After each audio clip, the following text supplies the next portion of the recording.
You just realized your business needed to hire someone yesterday. How can you find amazing candidates fast? Easy. Just use Indeed. Stop struggling to get your job post seen on other job sites. With Indeed sponsored jobs, your post jumps to the top of the page for your relevant candidates, so you can reach the people you want faster. According to Indeed data, sponsored jobs posted directly on Indeed have 45% more applications than non-sponsored jobs. Don't wait any longer. Speed up your hiring right now with Indeed. And listeners of this show will get a $75 sponsored job credit to get your jobs more visibility at Indeed.com/PODKATZ13. Just go to Indeed.com/PODKATZ13 right now and support our show by saying you heard about Indeed on this podcast. Terms and conditions apply. Hiring? Indeed is all you need. Are you ready to learn the 3 secrets to launching a successful podcast? Hi, I'm Bill, a recent client of the Podcast Mogul. If you've been thinking about starting a podcast but aren't sure where to begin, he's got you covered. He is hosting a free webinar where he will share the 3 secrets that can help you launch, grow, and monetize your podcast without any fancy equipment or technical headaches. Click the link in the show notes to save your spot now and let him help get your podcast off the ground.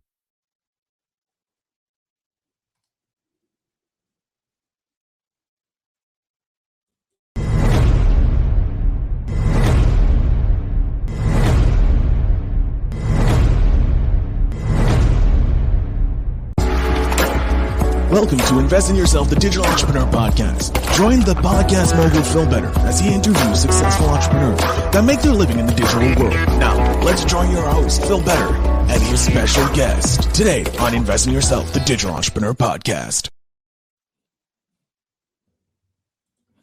Welcome to Invest in Yourself, the Digital Entrepreneur Podcast. I am, of course, your host with the most, Phil Better, and today I am pleased to have Jarod Spiewak on the show. Jarod, how are you doing today?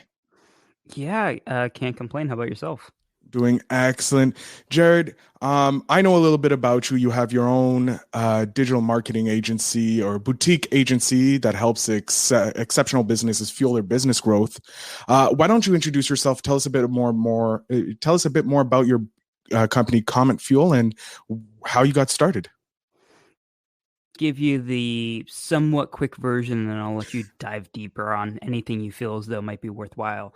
So I got my start initially when I was 14. I was in high school at the time. I decided I was going to graduate high school early, so I started college at 15, graduated high school at 16, went and got my marketing degree, and at 17, I got a corporate marketing job, which about 8 months in or so, I realized that the corporate world wasn't going to be for me. I was there for a little bit over a year. I signed up for a site called Upwork.com, which was much less known at the time. It was just after the Elance Odesk merger. And I started working for about $5 an hour with the goal of trying to build up a portfolio and get hired somewhere else, because I still had the intent, got the degree about a month after I turned 18. Now I just need to climb the corporate ladder, and basically I'm set. Nobody wanted to hire me despite everything that I was doing. So kind of feeling down in the dumps, I continued on with like the Upwork stuff, just trying to gain more experience, make a little bit more money, because I wasn't happy with what I was making at the time either. Eventually, a marketing agency reached out to me and wanted to hire me full time at double the rate what I was making in the corporate job. So I left that job, was working for an agency, quickly became their lead SEO strategist. And over the course of about 2 years, I went from full time down to part time down to no time. And then towards the end of 2017, I fully cut the cord. I was on my own. And then early 2018, I decided to start a agency at the time called Blue Dog Media, knowing that from day one that it would eventually be rebranded, because I was just going without much thought behind it. And then in 2019 through 2020, worked on the rebrand, and in 2021, officially launched the new brand of Comet Fuel. Awesome. So what got you first interested in getting into SEO specifically? Yeah, so it was pretty accidental. When I was being 14, I was too young to really work a traditional job. So what I did was I just Googled, like a lot of people do, how to make money online. And I tried, basically all those scammy things that basically pop up when you search for that. But one thing that did pop up was writing online. And I had an interest in writing in general, and I didn't mind it. So I was just writing a bunch of essentially filler content, very SEO heavy, keyword stuffed content. This was back in 2012. Just kind of making, maybe, a couple bucks here and there, but everybody kept asking for SEO content. They kept wanting keywords stuffed into their articles. And eventually somebody asked me to write a SEO 101 type article, which forced me to do some research into what it was I was actually writing content for. And then that kind of stuck in my mind, but I ignored it for a while. And then eventually at the corporate job, they wanted me to do something very, very basic on the SEO side of things, which kind of reinvigorated, like, oh yeah, I've heard that term before. And then through the IT department that was at that company, they gave me access to online courses that they had, one of which included an SEO course that I took, and that gained more interest, but it didn't really cement until I was hired by that agency to be within an SEO position. And then I said, okay, great, I'm going to learn everything and anything I can about this now. So it was a slow lead up to it, but once I was actually in a job position for it, then it was just all in.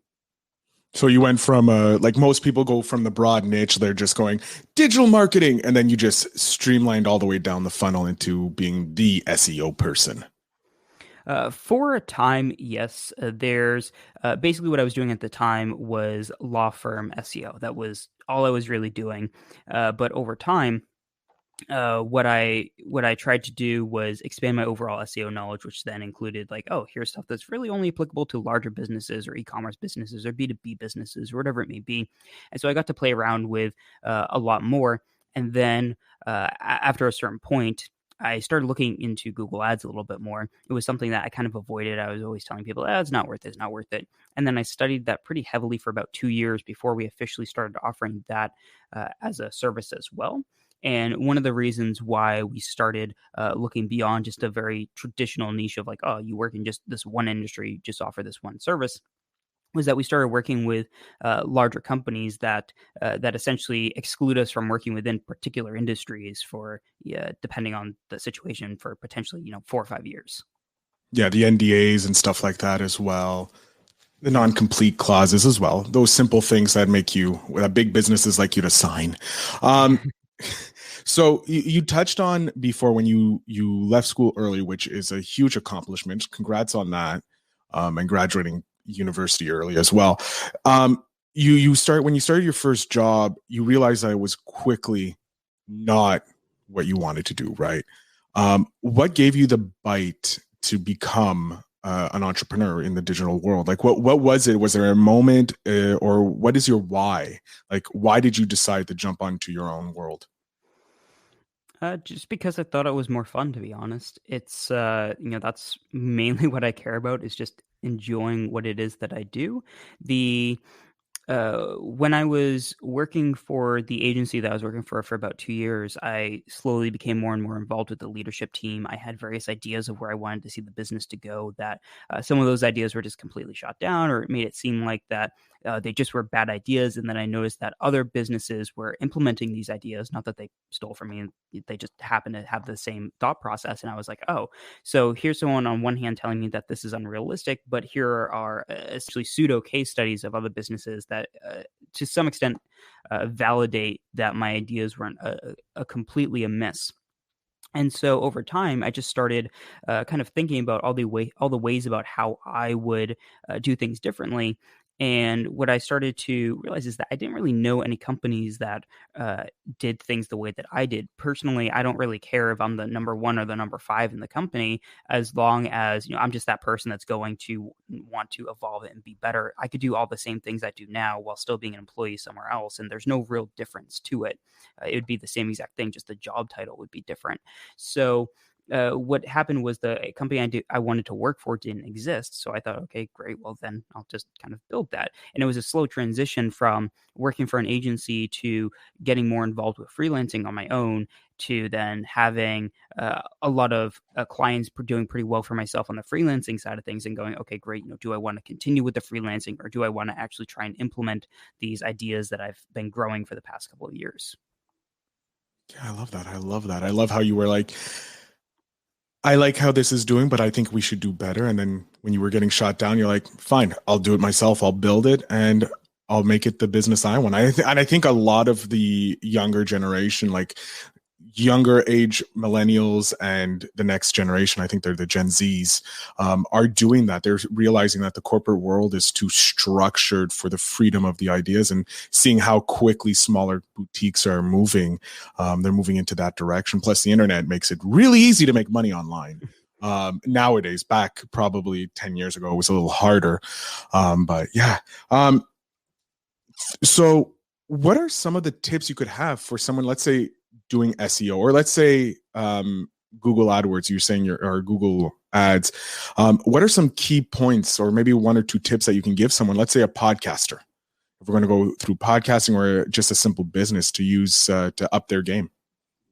Yeah. So one big important factor is what channels do or do not make sense. For the vast majority of podcasters, Google Ads and SEO won't make sense. For the vast majority of businesses, SEO doesn't make sense. The Most businesses have a very limited marketing budget, and so it's important to make sure that wherever you're spending that capital is going to be as effective as possible, regardless of what others are putting their money behind. So, for example, if I was to try and market my podcast, I would focus very heavily on YouTube. I would really push that. I've noticed personally an amazing response to podcasts on YouTube and the amount of engagement and sharing, to the point where, okay, great, it goes out on all the podcasting sites. I would then take the hour-long video, break it into 10 to 15-minute snippets, post those on YouTube, then post on social to get people to watch those snippet videos on YouTube. And maybe there's a link to the full version of the episode also on YouTube that I also post to the podcasting site, et cetera, because that's going to get way more engagement, and you're going to actually be able to see that engagement, where on a Apple Podcast, you don't have a comment section and a like, and you're not pinning and hearting comments, you're not interacting with fans in a very direct manner. So for me, podcasting is all about interactions, and so social is going to get that the most. For businesses, it really depends for businesses in general, it depends on the type of business, which marketing channel does or does not work best. When it comes to SEO, it's very bandwagon right now. It's that sexy, elusive marketing channel that everybody wants. It's Google's black box as to what works, what doesn't work, the algorithms and all that kind of fancy stuff. The challenge is that Google almost anything, and what happens? What do you see? Probably brands that you recognize. Google doesn't necessarily just say, "Hey, it's a big brand, so they're going to rank," but the velocity of results and the ease of gaining traction that more established companies have is greater. And so a large mistake that I see is companies investing too much in SEO too early before they've really established that, and maybe they're making a lot of headway, but then a new company pops up, and they're quickly getting a lot more brand recognition, and so they just do what took you 3 years to do within 6 months. So SEO can be, in my opinion, a much more cautionary tale. And on the paid media side of things, if you have an actual established funnel, you have something to drive people in from top of funnel, middle of funnel, bottom funnel, etc. Display, video ads, native ads, all these things are great. If you're going directly for the throat, if people are searching for exactly what it is that you sell, then you can look at shopping ads if you're e-commerce, or search ads where somebody goes, I want to hire this, and you say, okay, great, this is something that I do. I love it. I love this great advice you're giving. And speaking of YouTube, you're currently boosting up your YouTube channel, correct? Because I remember you mentioned you're trying to. What are some of the videos that we can find on your YouTube channel that, if we're interested in checking it out and learning some stuff? Yeah, so right now there's not a whole lot on there, to be honest. It's something that I was producing content a little bit a couple years ago that I stopped for a while, and then I've posted a thing or two. But as of right now, I'm trying to take it more seriously, but I'm also too much of a perfectionist when it comes to this stuff. So I'm very, very slow, where it's like, okay, great, like this script sounds good today. Tomorrow I hate it and I need to start over. But the one video out there right now that I think is worthwhile watching is called "My Agency is Dead," which kind of gives a pretty in my opinion, solid overview as to the baseline of the story that I have. It kind of sets the tone, if you will, for the channel, which is why it's the pin video or featured video, whatever you call it, when you're on the channel page. So there's that. And what I'm currently working on producing is I'm trying to have, in my opinion, in at least some regard, higher level content than what I've seen a lot of other people put out there. Like, we don't need another how to write a title tag video. There's 1,000 of them. If I'm doing that, then that I'm doing it just for views. I'm not necessarily doing it because I think it's going to be that helpful. It's just to get people who are searching for that. It's a pure keyword play if you ever see me do that.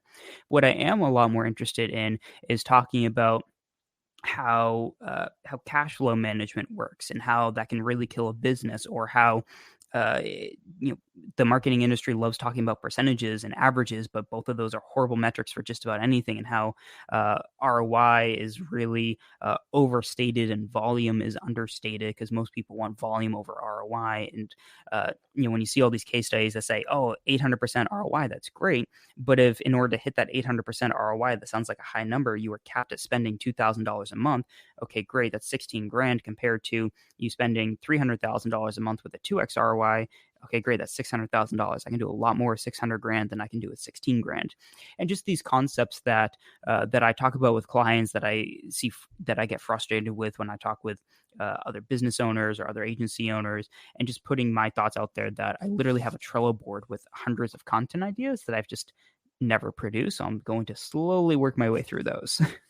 Well, to be fair, you have been trying to build up your business, deal with your clients, and on top of it, run a YouTube. It's okay if the YouTube channel takes a bit of a back burner over time. You're a little busy helping your clients go to the next level.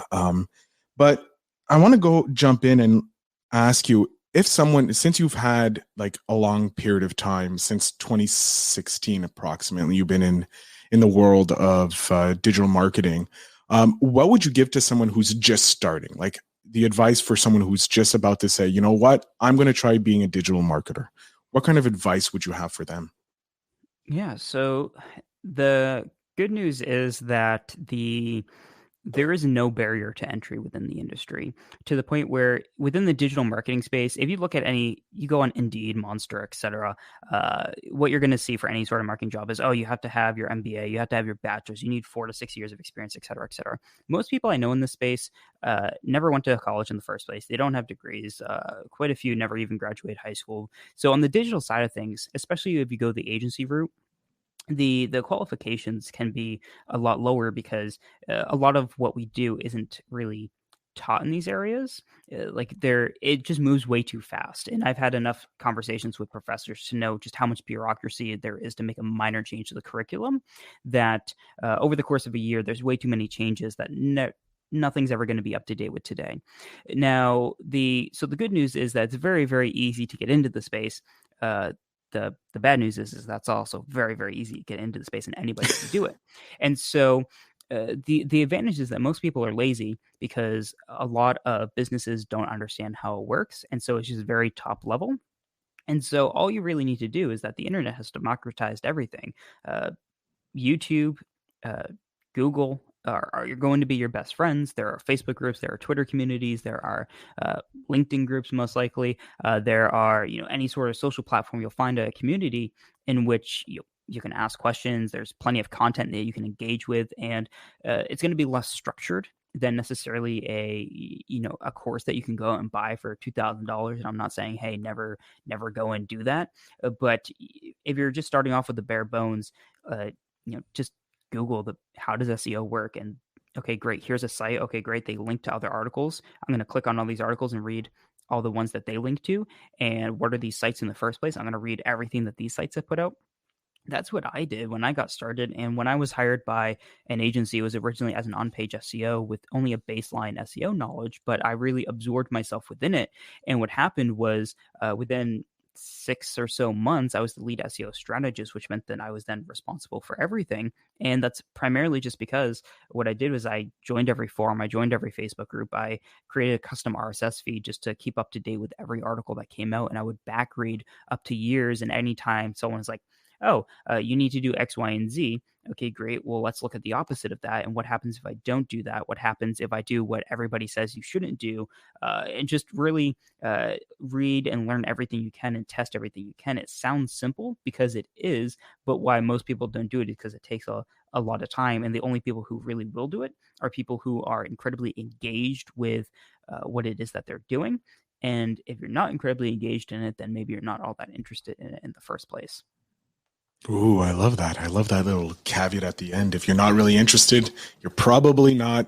If you're not diving deep into it, you're not interested in it. Move on to something else that can spark your interest. Because there's thousands of things you can do online to make money, and being a digital marketer is not necessarily the be all end all. Um, I want to know, in your career, what has been your favorite moment? Like, has there been a moment, a standout moment that you've had that you're like, wow, this is like, boom, cements why I wanted to be a agency owner or even in the world of SEO? Yeah, so there's a couple of things. One of which is when uh, I'm a big believer in which is only really developed over time and kind of ignoring everybody else. Uh, Something that I don't really do anymore is consulting. The reason being is that uh, I started to realize is that when anybody gives you advice, they're not giving you advice; they're giving themselves advice for if they were in your situation.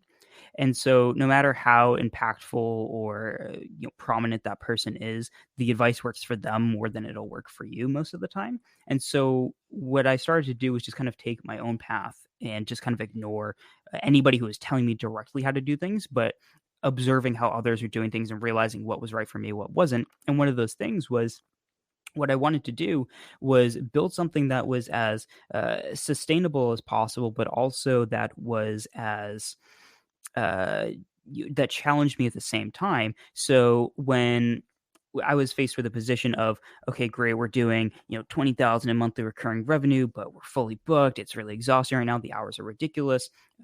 Okay, great. Everyone says hire somebody. I was thinking, okay, great. How can we actually, with the same amount of people, same amount of resources, get to 60,000 in monthly recurring revenue, or how much can we push it? So and it dives into automation, reducing redundancy, and all these things to really build the moat as strong as possible to make the business as resilient to anything, where it's not dependent on like, oh, now we have 50 people and 200 clients, and if something happens, like a pandemic, and a certain number of clients leave, then we're going to have to fire 30 people in order to make up the cash flow or whatever it may be. Is building something that can grow as large as possible with as small a team as possible. And that's been something that I've been very interested in. And what that has enabled me and us to do is build really interesting internal tools and softwares and scripts to automate and streamline a bunch of things, but also really challenge what we're spending our time on and ask, is this really required? Are we doing this because it looks cool and it looks fancy? And people, clients will look at that and go, "Ooh, that looks interesting." Or are we doing it because it's actually helpful? And how can we cut out a lot of the fat, if you will, to basically scale as much as possible? So that's one that's kind of evolved over the course of everything, if you will. But another more precise moment was when I was looking at what we're doing on the Google Ads side of things, because at this point I had about 8 years of SEO experience, and I had only been really diving into Google Ads heavily for 2, maybe 3 years at this point. And we started developing how we actually did things. And one of those was our strategy that we called Picture, PICTR, which is just the point of looking at the greater picture of how everything that we do affects every aspect of a client's business. And so we were working with a solo therapy practice that charges many hundreds of dollars an hour. And so being a small business, their budget is limited. They can only spend so much on marketing. They have to be really careful with where they're spending money. And quite frankly, most people can't afford their services. They're really there for people who, for lack of a better description, really need their help, and really need their help at a very high level, as they have a lot of prestige that a lot of other people in their industry don't have. So a more traditional approach would be, okay, great. Let's run the ads and over time slowly narrow down on what the most profitable or highest converting areas of the campaign are. But one of the ideas that we had was, what if we go to the US Census data, import that like 400,000 rows of data into Google BigQuery, which is a cloud-based database, format that, get it a little bit smaller of a document, import it back into Google Sheets, and then create different income brackets based on income levels, based on who is the most likely to the least likely to be able to afford this service, and bid accordingly based on how likely they are to be within a certain income bracket to be able to afford several $100s an hour out of pocket, amongst other specific research that we did to really define and refine this campaign from day one.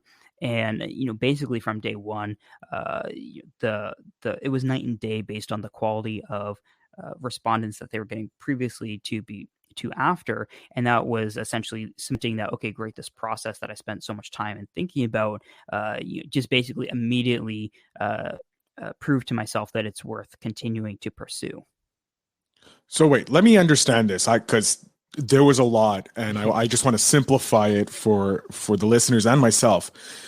You're working with a psychologist or a therapist, charges a lot of money, and instead of going the old school route, which is let's do a whole bunch of ads and then segment them down into when it's perfect, you decided let's go to the Census Bureau, which already has all this amazing data, took it in, made some magical stuff on Google, put into a spreadsheet, figured out what's the best income bracket for your client, and then use that information to hit the Google ads, which then brought in more clients for the client. Correct, because the way that the built-in features for income-based bidding work within Google Ads are not as effective as they can be compared to if you have the exact income brackets compared to just percentiles, which Google isn't 100% straight with everybody on how they work. So there is some mystery as to how they work. So we were basically going above and basically over Google to say, we're going to define how this metric works rather than let your built-in system define how that works. Wow. That is probably going to be a golden goose for you moving forward with other clients, since you have this information and it's only going to get refined better and better. And now everybody has it from listening to this episode, but still the work necessary to do it is just insane. How long did it take you to do that, if you don't mind me asking? A lot less time than you think. So what's great is that you can export the data raw, or you can pay a company that'll format the data into a nice CSV, which can be done within 40, 72 hours as long as they have the capabilities. Uploading it into Google BigQuery didn't take time. It just basically uploading a file and waiting for it to run. And then in order to utilize BigQuery, you need to know at least some basic SQL. I know just enough to be dangerous, and so I just looked at Stack Overflow and just copy and pasted, which allowed us to export only the data that we wanted within their particular service area. And then from there, it was a small enough data set to export that into Google Sheets, because it can only handle 4 million cells, but after 1 million cells, it starts to slow down quite a bit.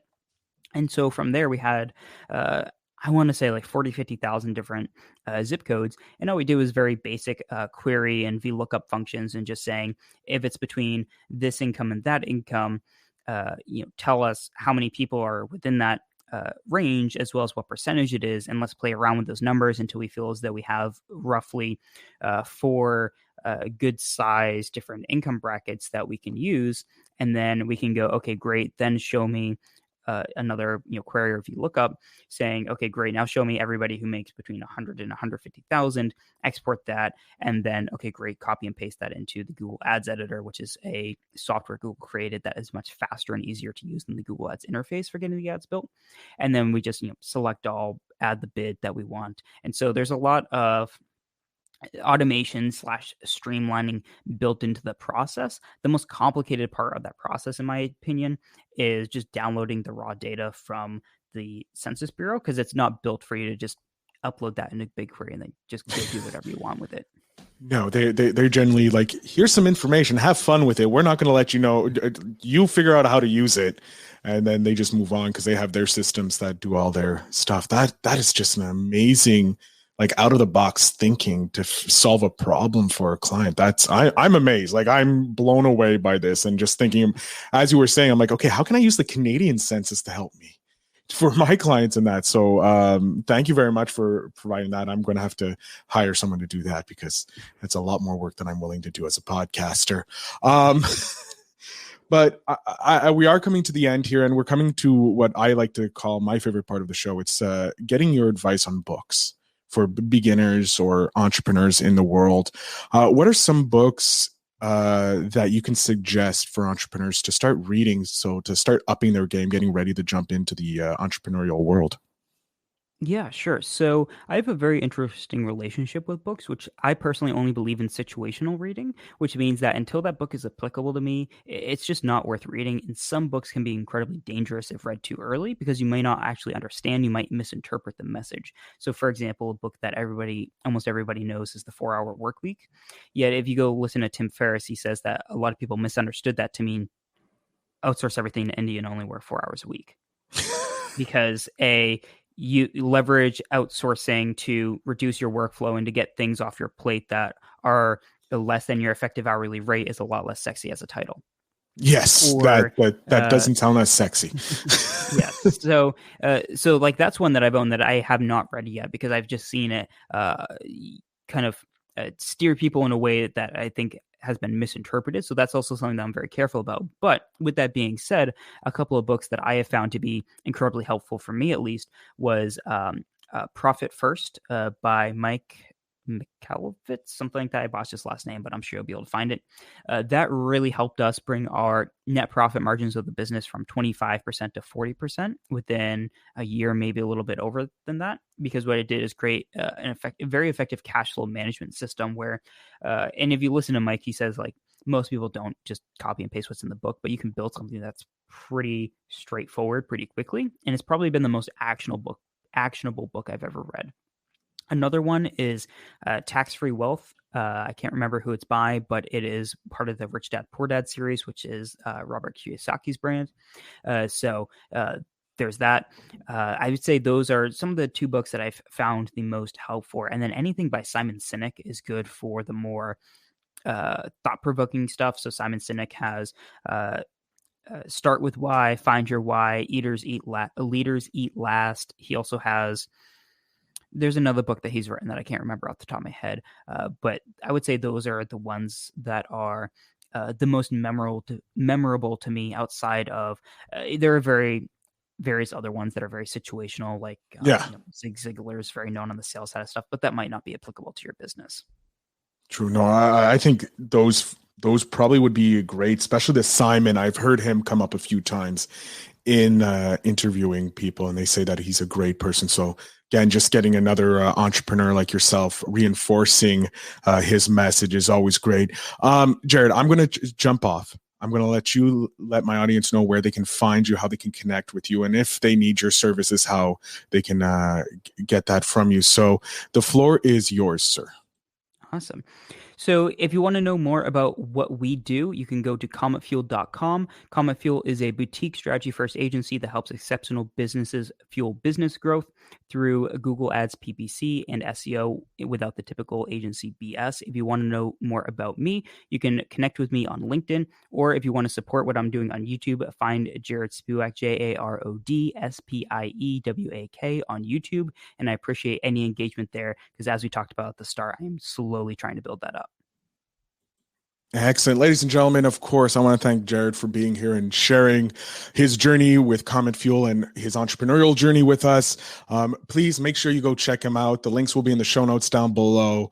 Jarod, I want to thank you so much for spending 30 minutes of your time with me and sharing it with my audience. Your story has been awesome, and you've given us a lot of information around SEO, but also tools and tips that we can use to make our lives better. To my audience, thank you for listening, and remember to invest in yourself.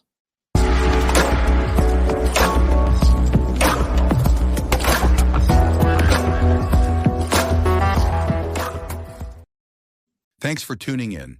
Now it's time to take the next step. When you're ready to dive deeper into how to launch, grow, and monetize your podcast, Phil's got something special for you. Join him for a free webinar where he'll reveal the 3 secrets that have helped countless entrepreneurs succeed in podcasting. Click the link in the show notes to save your spot, and let's turn your podcasting dreams into reality. You just realized your business needed to hire someone yesterday.